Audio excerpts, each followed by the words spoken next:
Hello world, I'm Hassan from the FusedVR team, and it feels amazing to be back. I haven't made a tutorial in a long time, but it feels great to be doing one again, and today we'll be making a tutorial on AR Studio. So let me show you immediately what we're going to build. AR Studio is an application for building camera effects. So here are some samples of what you'll be able to build if you follow along. I'm super into Daft Punk, so I thought that it would be cool if we did some karaoke with AR Studio. So we won't build that specifically, but you'll know how I built that. More specifically to this tutorial, we actually appreciate our community so much that we want to share some love with all of you. We appreciate the love that you give us, and we love that you guys are excited about building as we are. So we're making this tutorial Valentine's themed and Cupid themed. We're going to make a filter just for that occasion. You can see it here. When I open my mouth, all of those hearts fly into the air, and I also have some cheek effects and a halo floating over my head. So that's what we're going to build. Make sure that if you want to follow along with this, you go to the developer Facebook page and download AR Studio.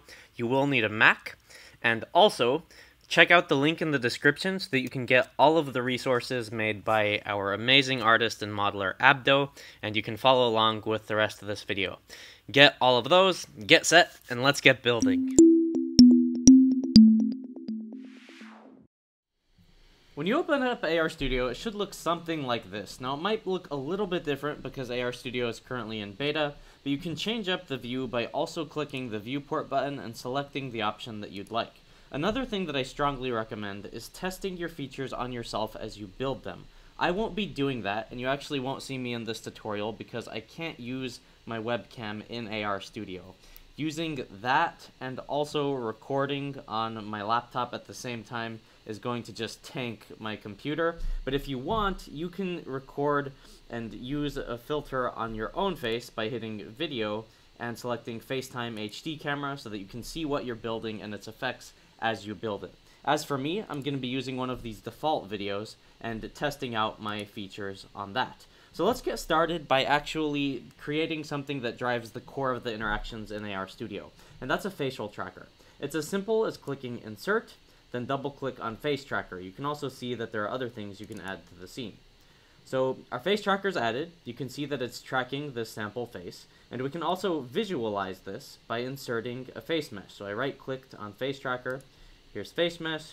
We have the default face mesh, and let's add a material that actually has the blush effect on cheeks. So let's hit plus and cheeks material. Now right now, there's no actual blush effect. Instead, there's this kind of outline.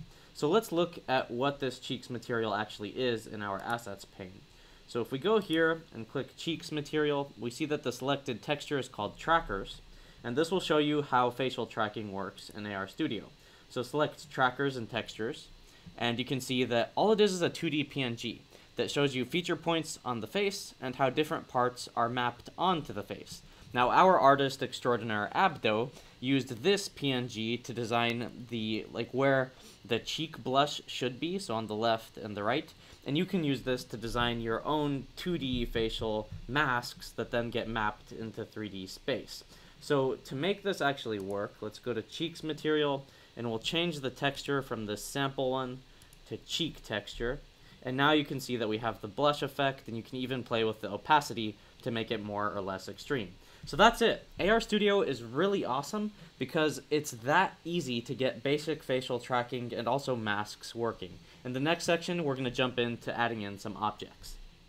Now let's add in a halo. So advanced warning, it's not going to look as good as it looked when I made this for myself or when you make it for yourself, because we're going to be using this demo person, but we can try to make it work anyway. So to add in this halo, we can use one of the default assets, again created by Abdo. We have this halo. Just drag it to be a child of the face tracker, and you see that it's pretty big. It's funny that as soon as I added it, it's also when this woman pretended to be shocked, because this thing is huge, so we need to scale it down. So I already looked up what are good values to scale it down to, or also to reposition it. So I repositioned it to 22 on the Y, negative 16 on the Z, then 3.5, 3, and 3. And you might be wondering, why am I making it bigger? The reason is that inside, on the actual mesh, we need to scale this down to 1.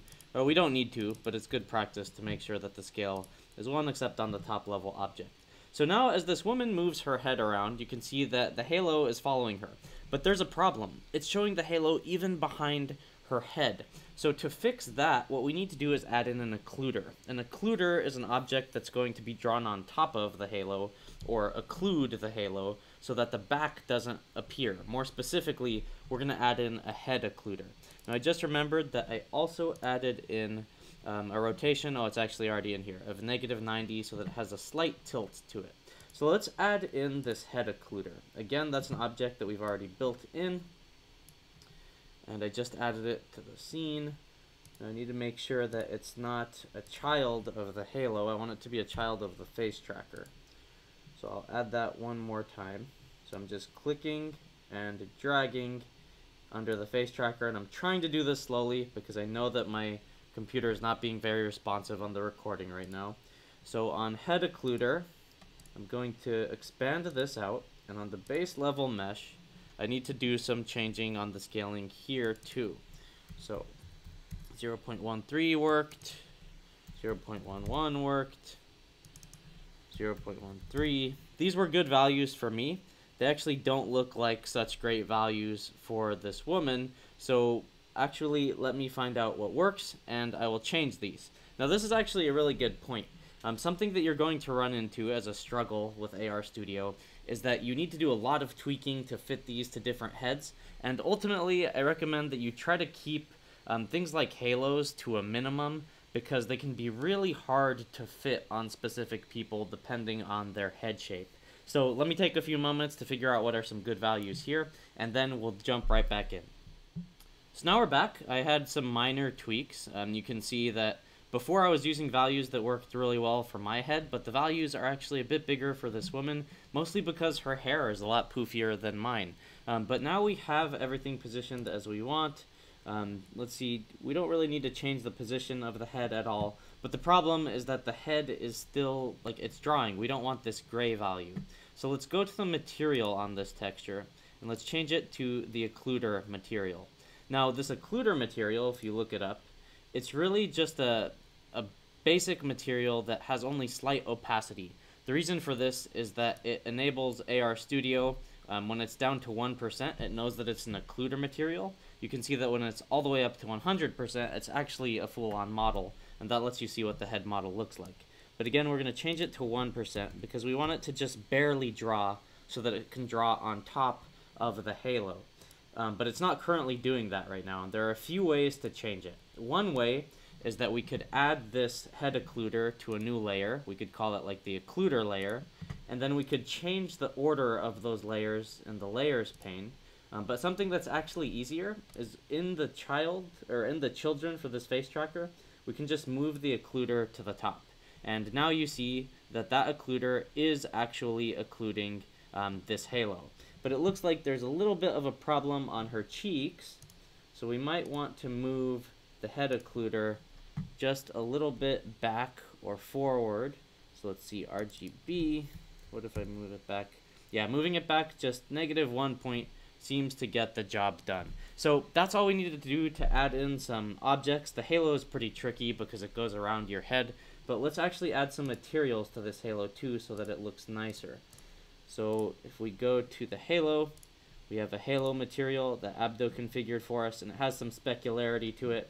Now, if this bothers you that there's some slight offset, like it's not perfectly occluding, then I suggest you tweak this a little bit more, and you'll be able to find something that works better for you and for the friends that you want to share this with just by testing. A big component of working in AR Studio is actually tweaking the values a ton.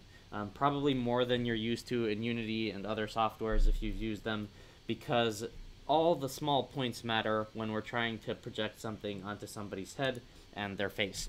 So in the next section, we're going to get the hearts to work. We'll add in our heart effect by using a particle emitter and also a script. So the particle emitter we'll need to insert and actually configure for our scene. So I have it in the scene now. I'm going to move it a little bit forward so that it's in front of the face. And I also want to change some of the style of how this emitter works. So I'm going to change it to be a line. I'm going to make the lifespan, we could go with 2, at least to start off with. And I also want to add in a force on it so that it has an effect of like some gravity.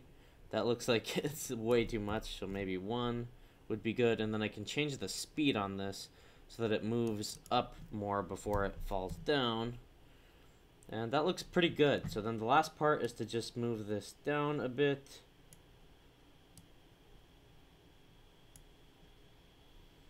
And the lifespan actually is maybe a little too long, so I'll just have it at 1 because we don't need them to be surviving off the scene.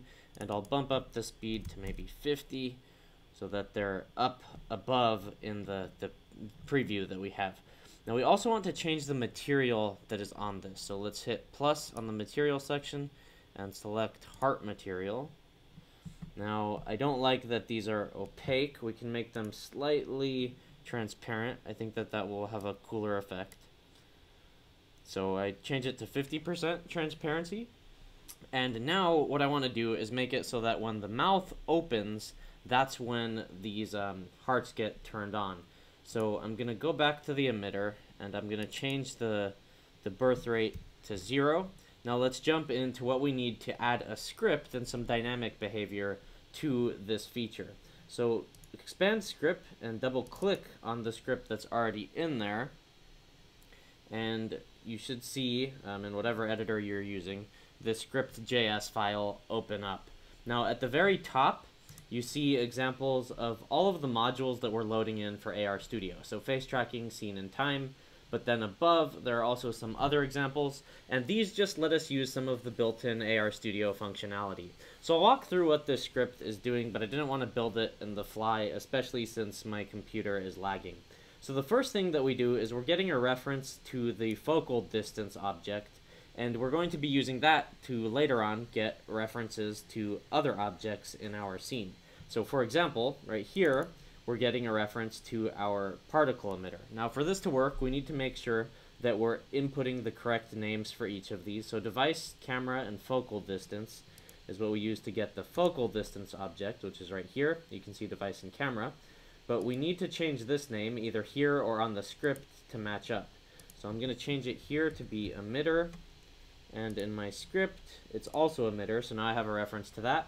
And what this function is doing is when the mouth is open, which you can see right here on the first face that we have in the scene, which is the only face tracker we have, then we change the particle emitter's birth rate to 50, and then after a second, we change it back to 0. So right here, we can configure how open we want the mouth to be, and we can put anything from 0 to 1. So I'll actually change this to just 0.2. I'll save this, and then down here we have some boilerplate functionality that is used to make sure that this fires off correctly. If you're interested in learning more about exactly how this works, you'll need to understand some JavaScript, and you also should check out the AR Studio documentation, which we'll show later. But let's see this in action. So let's go back to AR Studio, and to see the script working, we just gotta hit run. And then whenever this woman's mouth opens, hopefully this thing works. But we gotta wait a little while to see, because we configured it to 0.2, so her mouth is open right now. It looks like it didn't work out, so let's see what's going wrong with that. So I actually got to the root of the problem. It's just pure lagginess on my computer, so if I hit run, I've given my computer a chance to rest. You'll see when she opened her mouth that the hearts did pop up. So again, the struggle of recording and also using AR Studio on the Mac is real, but everything is working according to plan. So hopefully you've enjoyed this tutorial, and it hopefully is also proof to you that AR Studio is a really solid platform. It's so easy to get something basic up and running really quickly. One complaint that is obvious by now is that it's tough to just be using a basic Mac for all of this. I wish that I could use some of my more high-end computers, but I bet that that feature and functionality is coming soon. Overall, AR Studio is an awesome platform, and we're stoked to keep building with it. I also want to show you guys what you can use to learn more about AR Studio if you're interested in it for yourself and learning more on your own. So definitely check out Facebook for developers and the documentation online. There's tons of stuff here and great tutorials. I would also recommend the scripting reference. Struggling to load because, again, my computer is starting to overheat. but the scripting reference tells you how you can do lots of more dynamic events and effects. And then if you want to actually export your effect, then you can go to the exporting effects section, and there's also some notes in other areas on how to submit your effect, get it approved, promote, and share. So that's everything for today. Hopefully you guys liked this video, and subscribe for more on AR Studio and AR content. Also let us know if there's anything that you want to see us build. I'm stoked to keep going with AR and AR Studio, so we're happy to build out more tutorials. I'm Hassan from FusedVR, and until next time, happy building.